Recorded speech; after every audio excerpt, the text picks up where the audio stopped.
ସେତେବେଳେ ସିଏ ଯେତେବେଳେ ପ୍ରଥମେ ଆସିଲେ ସେତେବେଳେ କଂଗ୍ରେସ ବିରୋଧୀ ଗୋଟେ ଧାରଣା ଜାନକୀ ପଟ୍ଟନାୟକ ଯୋଉଭଳି ଭାବରେ ଦୁର୍ନୀତି ଭ୍ରଷ୍ଟାଚାର ତାଙ୍କ ବେଳେ ଯୋଉ ଅଭିଯୋଗ ସବୁ ଆସିଥିଲା ସେଥିପାଇଁ ପ୍ରବଳ ଗୋଟେ କଂଗ୍ରେସ ବିରୋଧୀ ଅସନ୍ତୋଷ ସୃଷ୍ଟି ହେଇଥିଲା ଏବଂ ସେତେବେଳେ ଭାରତୀୟ ଜନତା ପାର୍ଟି ଏତେ ସୁଦୃଢ ଦଳ ନଥିଲା। ଭାରତୀୟ ଜନତା ପାର୍ଟି ବିଜୁ ଜନତା ଦଳ ସାଙ୍ଗରେ ମିଶି ସେତେବେଳେ କଂଗ୍ରେସକୁ ପରାସ୍ତ କରିଥିଲେ। ଆଉ ଧୀରେ ଧୀରେ ଧୀରେ ଧୀରେ ଯେ ଭାରତୀୟ ଜନତା ପାର୍ଟି ଯେହେତୁ ବିଶେଷ କିଛି ନେତୃତ୍ୱ ପ୍ରକଟ କରିପାରିଲା ନାହିଁ ସେଥିପାଇଁ ଶେଷରେ ନବୀନ ବାବୁ ତାକୁ ବି ଛାଡ଼ି ଦେଇକି ଏକୁଟିଆ ସରକାର ଗଢ଼ିଲେ। ଆଉ ସେତେବେଳେ ଭାରତୀୟ ଜନତା ପାର୍ଟି ଗୋଟେ ଦୁର୍ବଳ ଦଳ ଥିଲା, ସେ ଏତେ ସୁଦୃଢ଼ ନଥିଲା ଏବଂ ଏହି ସବୁ କାରଣ ଯୋଗୁଁ ଟଙ୍କିକିଆ ଚାଉଳ ଅନ୍ୟାନ୍ୟ ଏସଏଚଜି ଗୋଷ୍ଠୀ ମାନଙ୍କୁ ସାହାଯ୍ୟ ଏଇସବୁ କଥା କରି ସେ ଲୋକଙ୍କ ମନ ଭିତରେ ଗୋଟେ ଧାରଣା ସୃଷ୍ଟି କରିଥିଲେ। ନାଇଁ ସାର୍, ମୁଁ ଆଉ ଗୋଟେ କଥା ଚାହୁଁଛି, ବର୍ତ୍ତମାନ ଯେତେବେଳେ ଆପଣ ଦେଖୁଛନ୍ତି ବର୍ତ୍ତମାନ ଗୋଷ୍ଠୀ କନ୍ଦଳ ଦେଖାଦେଇଛି, ୱାକଫ ଆମେଣ୍ଡମେଣ୍ଟ ବିଲକୁ ନେଇକି ଯୋଉ ନବୀନ ବାବୁ ନିଜର ଦଳର ଲୋକମାନଙ୍କ ଉପରେ ଛାଡ଼ିଦେଲେ, ନିଜେ ବିବେକ ଅନୁସାରେ ସେମାନେ ଭୋଟ ଦିଅନ୍ତୁ ବୋଲିକି, ଏହାର ପଛରେ କାରଣ କଣ? କାହିଁକି ସେ ଏମିତି ଭାବରେ କହିଲେ ଯେ ନିଜ ବିବେକ ଅନୁସାରେ ଭୋଟ ଦେବା ପାଇଁ? ଏଟା କାହାର ନିଷ୍ପତ୍ତି, ପାଣ୍ଡିଆନଙ୍କର ନା ନବୀନ ପଟ୍ଟନାୟକଙ୍କର? କାରଣ ମିଟିଂ ପୂର୍ବରୁ ଆପଣ ଜାଣିଥିବେ, ଦୁଇ ଥର ମିଟିଂରେ ନବୀନ ପଟ୍ଟନାୟକ କହିଛନ୍ତି ଯେ ଆମେ ଏହାକୁ ସମ୍ପୂର୍ଣ୍ଣ ବିରୋଧ କରିବୁ, ଯଦି ୱାକଫ ଆମେଣ୍ଡମେଣ୍ଟ ବିଲ୍ ଆସେ ତାହେଲେ ଆମେ ଏଟାକୁ ସମ୍ପୂର୍ଣ୍ଣ ବିରୋଧ କରିବୁ। ଯଦି 2 ଦିନ ତଳେ ଜିନିଷରେ ଫାଇନାଲ ଏଇଟା ହେଇଛି, ହଠାତ୍ କି ଯୋଉ ବିବେକାନୁମୋଦିତ ଭୋଟ ଦେବା ପାଇଁ ସେ କାହିଁକି କହିଲେ? ସେ କରିବାର କାରଣ ହଉଛି ଯେ ତାଙ୍କ ମନ ଭିତରେ ଗୋଟେ ଭୟ ଅଛି ଯେ ଯଦି ଭାରତୀୟ ଜନତା ପାର୍ଟି ବିରୁଦ୍ଧରେ ଆମେ ଜୋରଦାର କରିକି ଲାଗିବୁ ତାହେଲେ ଆମ ବିରୁଦ୍ଧରେ ସବୁ ନାନା ରକମର ଯୋଉ ଅଭିଯୋଗ ଅଛି ତା ଦ୍ୱାରା ସିବିଆଇ ଇଡି ଏ ସବୁର ନାନା ତଦନ୍ତ ହେଇପାରେ, ଏପରିକି ନବୀନ ବାବୁଙ୍କ ବିରୁଦ୍ଧରେ ମଧ୍ୟ ହେଇପାରେ। ତେଣୁ ଏଇ ଯୋଉ ଭୟଟି ରହୁଛି, ପାଣ୍ଡିଆନଙ୍କ କଥା ତ କହିଲେ କିଛି ଲାଭ ନାହିଁ, କାରଣ ତାଙ୍କ ବିରୁଦ୍ଧରେ ଏତେ ବଡ ଅଭିଯୋଗ ସବୁ ରହିଛି ଯେ କହିବା କଥା ନାହିଁ।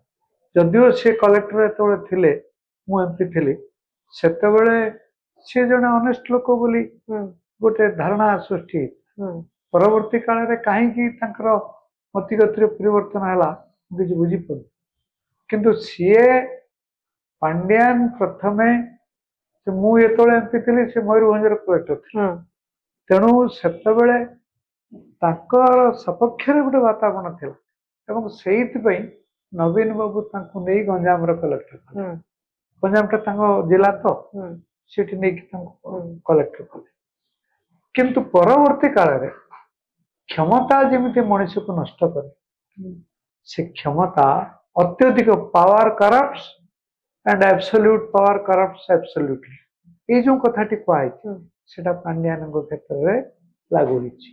ତେଣୁ ଆବସଲ୍ୟୁଟ ପାୱାର, ଏକାଧିପତ୍ୟ କ୍ଷମତା ଯେତେବେଳେ ତାଙ୍କ ପାଖକୁ ଗଲା ସେତେବେଳେ ତାଙ୍କ ମୁଣ୍ଡ ଖରାପ ହେଇଗଲା ଏବଂ ତାଙ୍କ ମନରେ ବୋଧେ ଧାରଣା ହେଲା ପଇସା ନଦେଲେ ତାହେଲେ କେବେ ହେଲେ। ତାମାନେ ଆପଣ ଏଇ କହୁଛନ୍ତି ନବୀନ ପଟ୍ଟନାୟକ ବିଜେପି କୁ ଡରିକି ଏଇ ନିଷ୍ପତ୍ତି ନେଇଛନ୍ତି? ମୁଁ ସେଇଆ ହିଁ ଆଚ୍ଛା, ଭାବୁଛି। ମତେ ଆପଣ କୁହନ୍ତୁ, ବର୍ତ୍ତମାନ ମୋହନ ମାଝୀ ସରକାର କଣ ନବୀନ ପଟ୍ଟନାୟକ ଏ କଥା କହିଦେଲେ, ଆଟାକ୍ କଲେ ନାହିଁ, ସେଥିପାଇଁ କଣ ବିଜୁ ଜନତା ଦଳ ଯେତିକି ସବୁ ଦୁର୍ନୀତି କରିଛି ମୋହନ ମାଝୀ ସରକାର କିଛି କରିବେନି? ବିଜେପି କଣ କିଛି ଆକ୍ସନ ନେବେନି?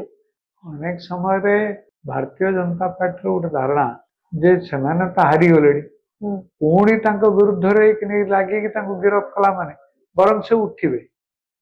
ହଁ, ମାନେ ଆପଣ କହୁଛନ୍ତି ଇମ୍ପୋର୍ଟାନ୍ସ ଦବା କଥା ନୁହଁ, ଶତ୍ରୁକୁ ବଳବାନ କରିବା କଥା। ହାର ତ ଗଲେଣି ଆଉ ତାଙ୍କ ନିଜ ଦଳ ଭିତରେ ଗଣ୍ଡଗୋଳ ଅଛି, ଏତିକି ଭିତରେ ପୁଣି ତାଙ୍କୁ ଗିରଫ କରିବା, ତାଙ୍କ ବିରୁଦ୍ଧରେ ମକଦ୍ଦମା କରି ଯୋଉ ଦୁର୍ନୀତି ସବୁ ରହିଛି ତାକୁ ପୁଣି ବାହାର କରିବା କଥା କି ନାହିଁ? ଖଣି ଦୁର୍ନୀତି ଅଛି, ବର୍ତ୍ତମାନ ସେ ବିଷୟରେ ଆଉ କିଛି କହିବାର ନାହିଁ। ତାର କାରଣ ହଉଛି ବିଜୁ ଜନତା ଦଳ ମତେ କାହିଁକି ଲାଗୁଛି ଇଏ ଦିନକୁ ଦିନ ଦୁର୍ବଳ ହଉଛି ଏବଂ ମତେ ଲାଗୁଛି ଆଉ କିଛି ଦିନ ପରେ ଏଇ ଯୋଉ ଗଣ୍ଡଗୋଳ ହେଲାଣି, ବିଜୁ ଜନତା ଦଳରୁ କିଛି ଲୋକ ଭାରତୀୟ ଜନତା ପାର୍ଟିକୁ ଆଉ ବେଶୀ ଲୋକ କଂଗ୍ରେସକୁ ପଳେଇବେ ବୋଲି ମୋର। ଆଚ୍ଛା, ଏଇ ଯୋଉ ବିଜୁ ଜନତା ଦଳ ଆପଣ ଭାଙ୍ଗି ଯଦି ଯାଏ, ବେଶୀ ଲାଭବାନ କିଏ ହେବେ, ବିଜେପି ନା କଂଗ୍ରେସ? କଂଗ୍ରେସ। କାହିଁକି କଂଗ୍ରେସ ଦଳ ହବ? କାରଣ ଏତିକି କଥା ମନେ ରଖନ୍ତୁ, ଯେ ସବୁବେଳେ ଗୋଟେ ବିରୋଧୀ ବୋଲି କିଏ ନିଶ୍ଚୟ ରହିବ। ତେଣୁ ବିରୋଧୀ କିଏ? ବିରୋଧୀ ଭାରତୀୟ ଜନତା ପାର୍ଟି ତ ସରକାରରେ ଅଛି, ତାର ତ ଗୋଟେ କିଏ ବିରୋଧୀ ରହିବ? ତାର ବିରୋଧୀ କିଏ ରହିବ? ବିଜୁ ଜନତା ଦଳ ଯେତେବେଳେ ଖଣ୍ଡ ବିଖଣ୍ଡିତ ହେଇଯିବ, ଦୁର୍ବଳ ହେଇଯିବ, ସ୍ୱାଭାବିକ ଭାବରେ କଂଗ୍ରେସ ଗୋଟିଏ ସର୍ବଭାରତୀୟ ଦଳ ହିସାବରେ ଇଏ ଯେତିକି ବିଜୁ ଭାରତୀୟ ଜନତା ପାର୍ଟିର ବିରୋଧୀ ସବୁ ଯାଇକି ସେଇଥିରେ ପଶିବେ। ଏପରିକି ବିଜୁ ଜନତା ଦଳର ସମର୍ଥକ ମାନେ ମଧ୍ୟ ସେମାନେ ଯାଇକି କଂଗ୍ରେସରେ ପଶିବେ ବୋଲି ମୋର ବିଶ୍ୱାସ। ମାନେ ଆପଣ କହୁଛନ୍ତି ସମ୍ପୂର୍ଣ୍ଣ ଭାବରେ ଦଳ ଭାଙ୍ଗିଯିବ, ଦଳର କିଛି ଚିହ୍ନ ବିଚିହ୍ନ ରହିବନି? ମତେ ସେମିତି ଭୟ ଲାଗୁଛି। ଗଣତନ୍ତ୍ରରେ ଗୋଟେ ଦୃଢ ବିରୋଧୀ ଦଳ ରହିବା ଉଚିତ, କିନ୍ତୁ ଏ କ୍ଷେତ୍ରରେ ବିଜୁ ଜନତା ଦଳ ରହିବ ନାହିଁ ବୋଲି ମୁଁ ଏଥିପାଇଁ ଆଶଙ୍କା କରୁଛି, କାରଣ ନବୀନ ବାବୁ ଜଣେ ନେତା ନୁହନ୍ତି, ନେତୃତ୍ୱ ନେବାର ତାଙ୍କର କ୍ଷମତା ନାହିଁ। ସେ ମୁଖ୍ୟମନ୍ତ୍ରୀ ଥିଲେ, ନେତା ନୁହନ୍ତି। ତାଙ୍କ ବାପା ବିଜୁ ପଟ୍ଟନାୟକ ଯେମିତି ଚାରିଆଡେ ବୁଲି ବୁଲି ବୁଲି ବୁଲି କରି ମାଡ଼ ଚାଟ ଖାଇ ଗଣ୍ଡଗୋଳ କରି ସେ ଯେମିତି ଦଳ ଜନତା ଦଳ ସୃଷ୍ଟି କରିଥିଲେ, ସେଭଳି କରିବାର କ୍ଷମତା ନବୀନ ବାବୁଙ୍କର ନାହିଁ। ତେଣୁ ନବୀନ ବାବୁ ସେମିତି କରିପାରିବେ ନାହିଁ। ଦଳକୁ ସମ୍ଭାଳିବାର ମୁଖ୍ୟମନ୍ତ୍ରୀ ଥିଲେ ବେଳେ ଦଳକୁ ସମ୍ଭାଳିକି ରଖିଥିଲେ, ବର୍ତ୍ତମାନ ସେ ଆଉ ଦଳକୁ ସମ୍ଭାଳିକି ରଖିପାରିବେ ମତେ କାହିଁକି ଆଉ ଲାଗୁନି। ଆପଣ ଏବେ ଯେମିତି କହୁଥିଲେ, ଯେମିତି କି ଆମର ରହିଲେ ପୁରୁଖା ନେତା ସବୁ ପ୍ରଭାତ ତ୍ରିପାଠୀ ହେଲେ, ପ୍ରଫୁଲ୍ଲ ମଲ୍ଲିକ ହେଲେ, ଯୋଉମାନେ ସବୁ ଅଛନ୍ତି, ଯୋଉମାନେ ବର୍ତ୍ତମାନ ସବୁ ବିରୋଧ କରୁଛନ୍ତି, ସେମାନଙ୍କ କଥା ମଧ୍ୟ କୁହାଯାଉଛି ଯେ ପ୍ରଭାତ ତ୍ରିପାଠୀକୁ ଦଳରୁ ସସ୍ପେଣ୍ଡ କରାଯାଇଥିଲା।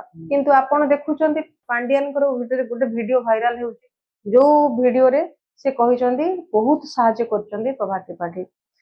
କିନ୍ତୁ ଏଇ ଯୋଉ ପୁରୁଖା ନେତା ମାନେ ରହିଛନ୍ତି, ଯୋଉମାନେ ଦୀର୍ଘ ଦିନ ଧରି ଦଳ ପ୍ରତି ତାଙ୍କର ଆନୁଗତ୍ୟ ପ୍ରକାଶ ରହିଛି, ସେମାନେ କଣ ଭାରତୀୟ ଜନତା ପାର୍ଟି କିମ୍ବା କଂଗ୍ରେସରେ ମିଶିବେ ବୋଲି ଆପଣ ଆଶା କରୁଛନ୍ତି? ସେମାନେ ଯେତେବେଳେ ଦେଖିବେ ଯେ ବିଜୁ ଜନତା ଦଳ ଭିତରେ ଭୟଙ୍କର ଗୋଷ୍ଠୀ କନ୍ଦଳ ହେଇ ଦଳ ବିଭାଜିତ ହେବାକୁ ଯାଉଛି, ସେ ଆଉ କରିବେ କଣ? ତାଙ୍କର ଉପାୟ କଣ ଅଛି?